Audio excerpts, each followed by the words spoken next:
You're standing at the edge of something beautiful, a relationship that feels safe, a career opportunity you've earned, a friendship where you're finally seen, and somewhere deep inside your chest, beneath the gratitude, beneath the smile you're giving everyone else, there's a pulse, quiet, insistent, almost like a warning. You don't deserve this. So you start pulling threads, small ones at first. You stop replying as quickly. You cancel plans. You create distance where there was warmth.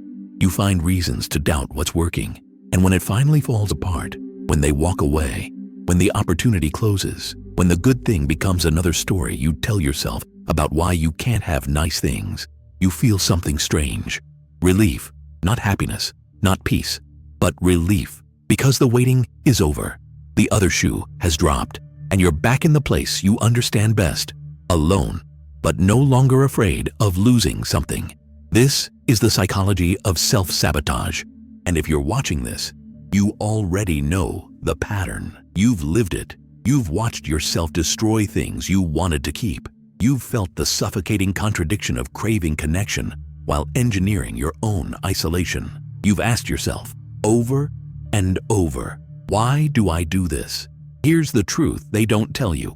The thing that once protected you is now the thing quietly destroying you. You didn't learn self-sabotage from a self-help book. You learned it in a childhood where love was conditional, where safety was temporary, where you discovered that the best way to survive disappointment was to cause it yourself. You learned that if you leave first, no one can abandon you.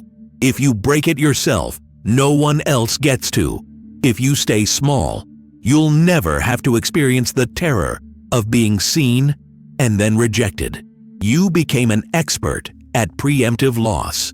And now, as an adult, you're trapped in a cycle where every good thing feels like a countdown. Every moment of joy is shadowed by the certainty that it will end. So you end it first. You've turned self-destruction into self-protection. And the cruelest part? It works. Until it doesn't. Let's be clear about what self-sabotage actually is. It's not laziness. It's not weakness. It's not a personality flaw or a moral failing. Self-sabotage is a deeply rooted survival mechanism, a learned behavior that served you once in a context where it made perfect sense. It's your nervous system's way of saying, I've been hurt before, in moments like this, and I will not let it happen again. Think of it as emotional armor that you never took off.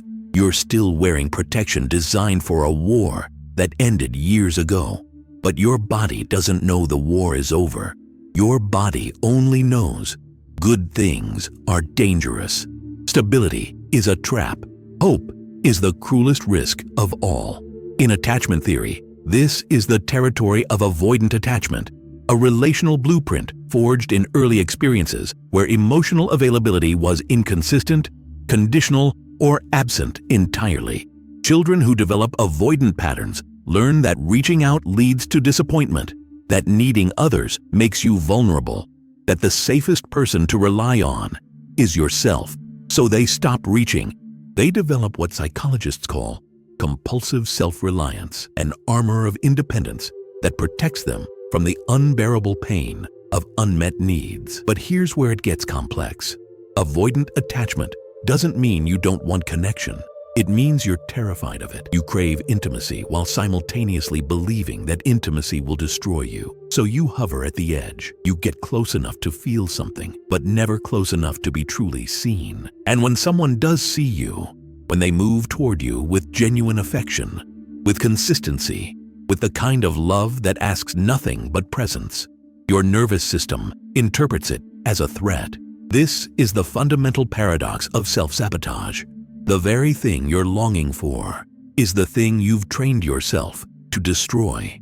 Neurologically, this pattern is reinforced by something called the negativity bias, your brain's evolutionary tendency to prioritize threats over rewards. If your childhood taught you that love is unreliable, that people leave, that good things don't last, your brain doesn't just remember that, it prepares for it. It scans every new relationship, every positive experience, every moment of vulnerability for evidence that the pattern will repeat. And when it finds that evidence, or when it creates it through self-sabotaging behaviors, your brain says, "See, I was right to be careful." This creates what trauma therapists call a self-fulfilling prophecy. You expect abandonment, so you push people away. You fear failure, so you don't fully commit. You believe you're unworthy of good things, so you unconsciously arrange your life to confirm that belief. Your past becomes a prison you rebuild every single day. And here's the cruelest detail. Self-sabotage often targets the things that matter most.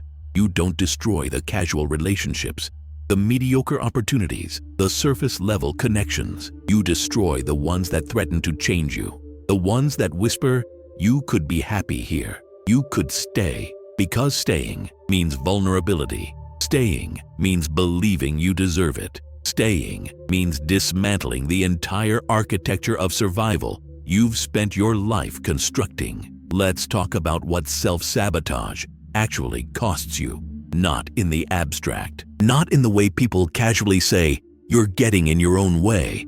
Let's talk about the real, lived, daily grief of being someone who destroys their own life over and over again. It costs you the mornings after, when you wake up and remember what you said, what you did, how you pushed them away, when you replay the conversation where you were cold for no reason, where you picked a fight over nothing, where you watched their face change from warmth to confusion to distance, and you wanted to stop yourself. You could feel yourself doing it, but you couldn't stop, because in that moment, sabotage felt safer than softness. It costs you the relationships that could have healed you, the people who saw through your walls and loved you anyway, the ones who kept showing up, kept trying, kept offering you the very thing you claimed to want until you made it impossible for them to stay. And now they're gone, not because they didn't care, but because you convinced them that you didn't. It costs you the version of yourself you could have become, the one who took the job, who moved to the new city, who said yes to the opportunity that terrified you, the one who stayed in the relationship long enough to discover that love doesn't always end in abandonment. That person exists in a parallel timeline you'll never access because fear won the argument.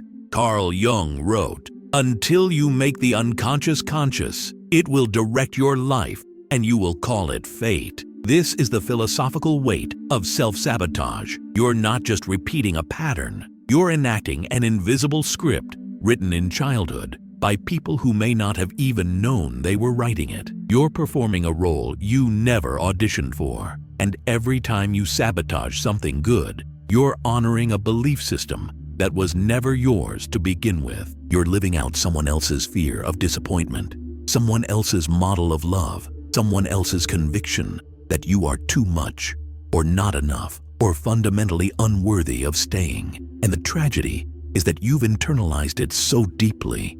You think it's your truth. You think this is who you are. A person who ruins things. A person who can't be trusted with good things. A person whose happiness has an expiration date. But it's not who you are. It's what was done to you. It's the adaptation you made to survive an environment that couldn't hold you. And now you're holding yourself in that same constrictive grip, continuing the cycle of conditional love and preemptive rejection because it's the only model you know. This is what psychologists call repetition compulsion, the unconscious drive to recreate familiar dynamics, even painful ones, because the familiar feels safer than the unknown. You sabotage because sabotage is predictable. You know how to survive your own destruction. What you don't know how to survive is being cherished. So what does this actually look like in your adult life? You might be the person who ghosts when things get too real, when the relationship shifts from casual to committed, when someone starts using the word future, when you realize they're not just passing through. You disappear. You stop texting back. You create conflict where there was none. You find flaws in them that justify your exit, not because you don't care, but because caring is the most dangerous thing you know how to do. You become the one who quits right before success. You're brilliant at starting things, projects, businesses, creative endeavors. But the moment real progress happens, when the work gets visible, when other people start paying attention, when success becomes possible, you find a reason to stop. You tell yourself you're bored, that it wasn't right, that you need to try something else. But the truth is, you're terrified of what happens if you actually achieve something, because achievement means visibility, and visibility means people can see you fail. You might be the person who picks fights to create distance. When someone gets too close, when they say, "I love you," or "I'm here for you," or any phrase that implies permanence, you become critical, argumentative, cold. You manufacture conflict because conflict creates the space you need to breathe. It's not that you don't want them, it's that wanting them feels like handing them a weapon. You become an expert at testing people's love through rejection. You push and push and push, waiting for them to prove they'll leave. And when they finally do, exhausted, hurt, confused, you get to say, "See, I knew it. Everyone leaves." You've turned rejection into a self-fulfilling prophecy, which gives you the strange comfort of being right.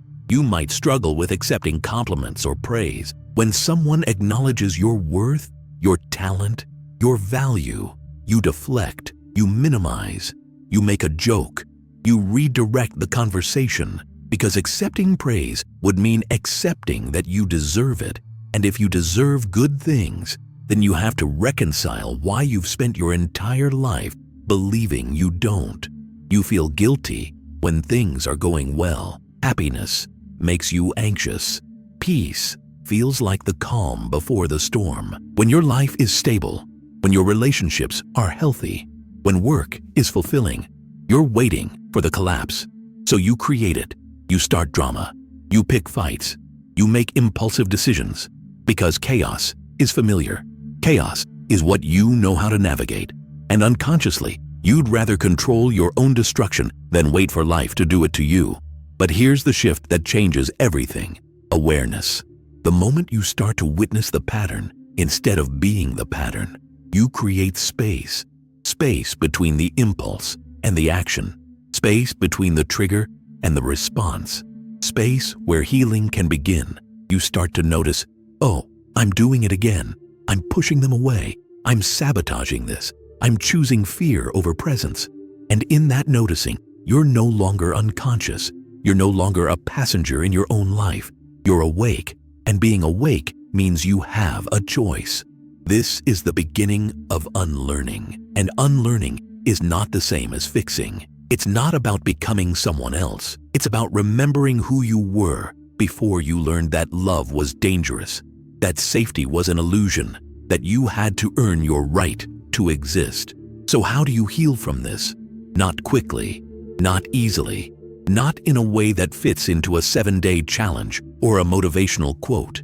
Healing from self-sabotage is slow, unglamorous work. It's about rewiring a nervous system that learned to associate love with loss. It's about building new neural pathways where old ones insist on repeating. It's about choosing softness when every instinct screams for armor. Start with inner child work. Somewhere inside you is the child who learned that love was conditional, the one who was ignored, dismissed, or taught that their needs were too much. That child is still making decisions in your adult life. You have to go back and meet them. Sit with them. Tell them what no one told them then. You are not too much. You are not a burden. You are allowed to stay. Practice nervous system regulation. Your body holds the trauma your mind has tried to forget. Self-sabotage is often a somatic response, your body's way of saying danger before your conscious mind has a chance to intervene. Learn to regulate. Breathe deeply. Move slowly. Teach your body that safety is possible, that good things don't always end in pain, that you can hold joy without bracing for collapse. Engage with shadow work. The parts of yourself you've rejected, the needy part, the vulnerable part, the part that wants to be held, those aren't weaknesses. They're exiled pieces of your wholeness. Shadow work is about integration. It's about welcoming back every part of yourself you learned to hide. It's about saying, you belong here too. Choose softness as a radical act when the impulse to sabotage arises, and it will. Pause. Ask yourself, what would it look like to stay? What would it feel like to trust this? What if I let this good thing exist without destroying it? Softness is not weakness. Softness is courage. It's the bravest thing you can do when your entire history has taught you that armor is safer. Rewrite the narrative. You are not broken. You are not damaged beyond repair. You are someone who learned to survive in an environment that didn't teach you how to thrive. And now, you're unlearning the lessons that no longer serve you. You're building a life where good things are allowed to stay. As the poet Rainer Maria Rilke wrote, perhaps all the dragons in our lives are princesses who are only waiting to see us act, just once, with beauty and courage. Your self-sabotage is not a monster. It's a protector, a part of you that learned to keep you safe in the only way it knew how. And now you get to thank it, to honor it, and to gently, slowly teach it that you don't need that kind of protection anymore. The goal is not to be fixed. The goal is not to never struggle again. The goal is to become whole, to integrate every fractured piece, to build a life where you're not constantly at war with your own capacity for joy.